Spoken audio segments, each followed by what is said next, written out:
Video को start करने से पहले सबसे पहले बात कर लेते हैं बुक रीडिंग की। बुक रीडिंग कितना ज़रूरी है, ये आप अमीर लोगों से समझ सकते हैं। जितने भी अमीर लोग होते हैं, जितने भी रिच पीपल होते हैं, जितने भी लोग सफल होते हैं, उन सारे लोगों में एक चीज़ कॉमन होती है कि वो बुक रीडिंग करते हैं। जहाँ तक कि अगर बिल गेट्स की बात करें, तो वो साल भर में 50 बुक्स पढ़ लेते हैं। आप इमेजिन करो, 1 बुक इन ए वीक। वो इतने सफल हैं, उनके पास इतना सारा पैसा है, क्या ज़रूरत है उन्हें कुछ सीखने की? क्या ज़रूरत है उन्हें बुक रीडिंग करने की? वो भी सोशल मीडिया पर स्क्रॉल कर सकते हैं, वो भी टाइम पास कर सकते हैं, लेकिन नहीं, वो बुक रीडिंग करते हैं। तो आप भी हमारी नई बुक पढ़ सकते हैं, लेट्स मेक अनसिंकेबल 2024। आपके लिए लिंक मिल जाएगा कमेंट में, और आपको जो है स्क्रीन पे भी दिख रहा होगा लिंक वेबसाइट का। आप वहाँ पे विजिट कर सकते हैं और हमारी नई बुक को पढ़ सकते हैं। तो आपने देखा होगा कि बहुत सारे लोग या कहें बहुत सारे जो स्टूडेंट्स हैं वो सुसाइड अटेम्प्ट कर रहे हैं। अगर आप डेटा देखोगे तो बहुत गंदा डेटा है जो कह रहा है चीख चीख के कि हर 40 सेकंड में एक स्टूडेंट सुसाइड कर रहा है। ये it is responsibility of hours, ये हमारी रिस्पॉन्सिबिलिटी है। हमें अवेयर रहने की ज़रूरत है। अगर पास में अगर आपका कोई फ्रेंड है और स्टूडेंट है तो ये आपकी रिस्पॉन्सिबिलिटी है कि अगर वो कुछ ऐसा कर रहा है तो we all are human being, so it is our responsibility. देखो प्लेनेट हमारा है, रहना हमारा है, तो हम सब ह्यूमन बीइंग है ना, तो हमें हेल्प करनी चाहिए दूसरे इंसान की।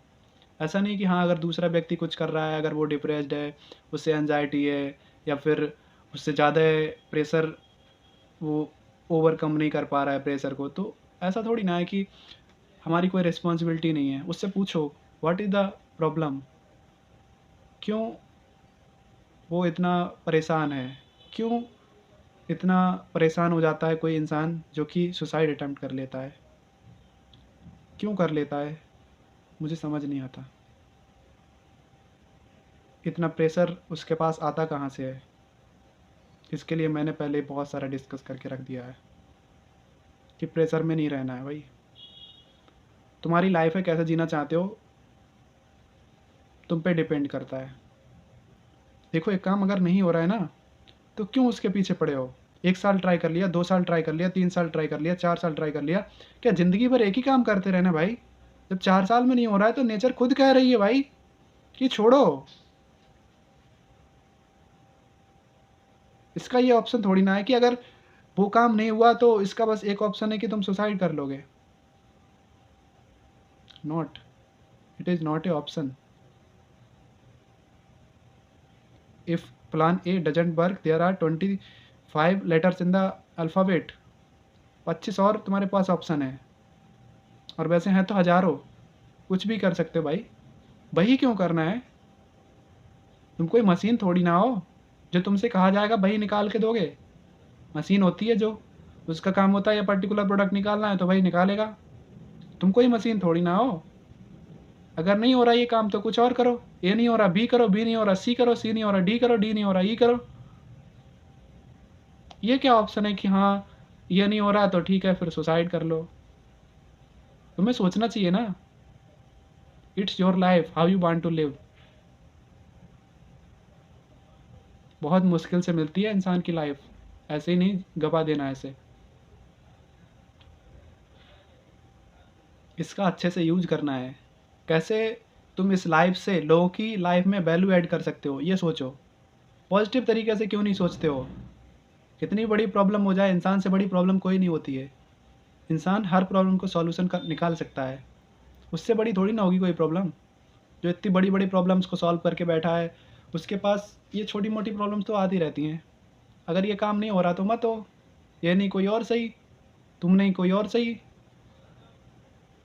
तुम ना मिले कोई और मिलेगा, है ना? तो उस पर स्टक होके नहीं रहना है। और इसका सबसे बड़ा रीज़न क्या है सुसाइड का? मैं फिर से देखो वही बात बता रहा हूँ। आपका मेंटल लेवल, आपकी मेंटल स्ट्रांग आप नहीं हो, इसलिए ऐसे उल्टे सीधे डिसीजन लेते हो। अगर आप मेंटली स्ट्रांग होगे, आप एक बार भी इस चीज़ों के बारे में नहीं सोचोगे। मेन चीज़ यही है। देखो उसे प्रेशर दिया जाता है स्टूडेंट को हर तरफ से कि ये करो ये करो ये करो, और वो भी अपने आप से परेशान हो जाता है। वो कहता है इतनी मेहनत करने के बाद भी कुछ नहीं मिल रहा है, लेकिन मेन चीज़ क्या है, वह मेंटली स्ट्रांग नहीं है। अगर वो मेंटली स्ट्रांग हो तो उसे चाहे कितना भी प्रेशर दिया जाए, कितना भी कुछ किया जाए, लेकिन वो अपने प्लान से हट जाएगा, कुछ और करेगा। लेकिन जब मेंटली वो चीज़ों को नहीं सहन कर पाता है, फिर वो ऐसा करना चाहता है। अगर वो मेंटली स्ट्रांग हो तो it will be helpful for you and those also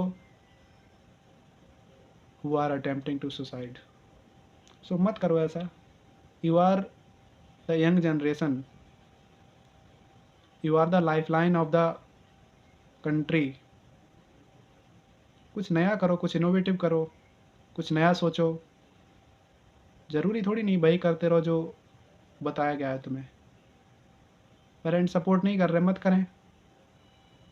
life तुम्हारी है, तुम्हें कैसे जीना है तुम पे डिपेंड करता है। जितना उन्हें आता है पेरेंट्स को, वो उतना तुम्हें बताते हैं। वो भी चाहते हैं कि तुम कुछ अच्छा करो, लेकिन जब तुम्हें लग रहा है कि हाँ इस फील्ड में कुछ नहीं हो सकता, तो किसी दूसरे फील्ड में करो, लेकिन ऐसा मत करो। और मैं यही कहूँगा कि चीज़ों को इम्प्लीमेंट करो और नई नई चीज़ें सीखते रहो, खुद को ग्रो करो, और कहीं भी उल्टे सीधे काम मत करो। ये I don't believe in these things. We all are human beings, we are here for the victory not defeat. हम यहाँ रूल करने आए हैं भाई, तो रूल करना है हमें। ऐसा नहीं करना है कि एक अपनी लाइफ को बेकार कर देना है, अपनी लाइफ को जस्ट ए सेकंड में बर्बाद कर देना है। ऐसा नहीं करना। We are here for the rule.